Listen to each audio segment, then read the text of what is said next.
we grew up on the airport road on 100 North in Washington Township when it was about fair time.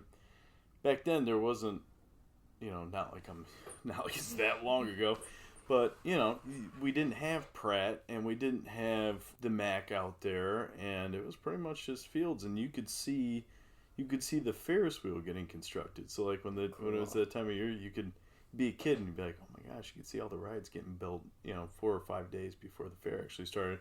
You get all excited. And then the month of July, we put all the flags around the perimeter. So it's fair season when the flags go up. And I just get so excited for that.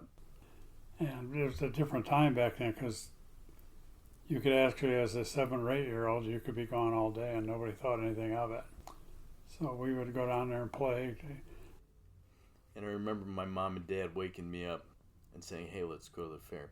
It was the first time I ever went, and I remember that excitement, like vividly waking up and so excited to go and see what there was, because my parents told me there were going to be all these rides and animals and things like that. And I remember going the first time, and the excitement and magic of just being a 3 or 4 year old kid. Maybe I was 5, regardless.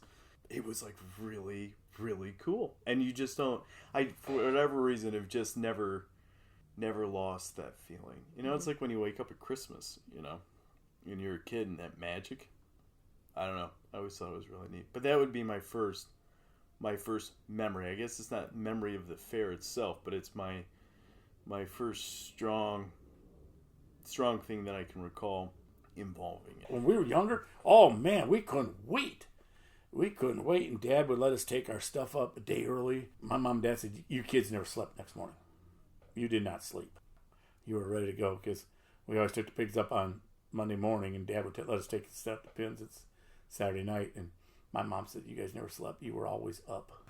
Back in 1957, I got a part-time job at the extension, or a summer job at the extension office to fill in for the secretary who had to go on vacation.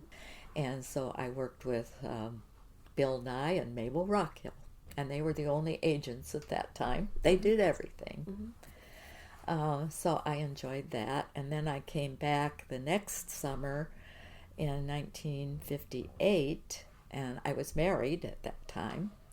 But they gave me a position as kind of an assistant to Miss Rockhill. Mm-hmm.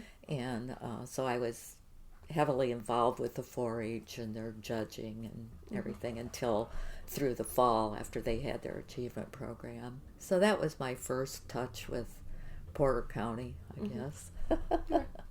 1967, my first year showing pigs at the old fairgrounds.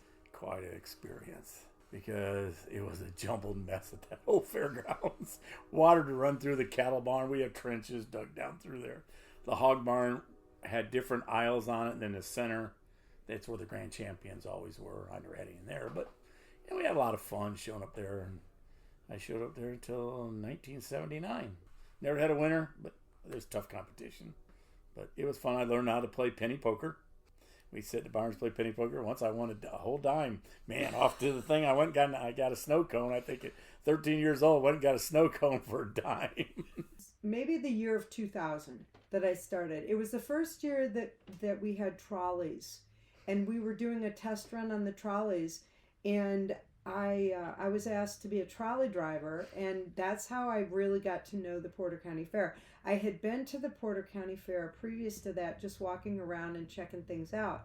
But it was when I became a trolley driver that I really, really got entrenched in fair life. And I have never, ever not been involved since that time.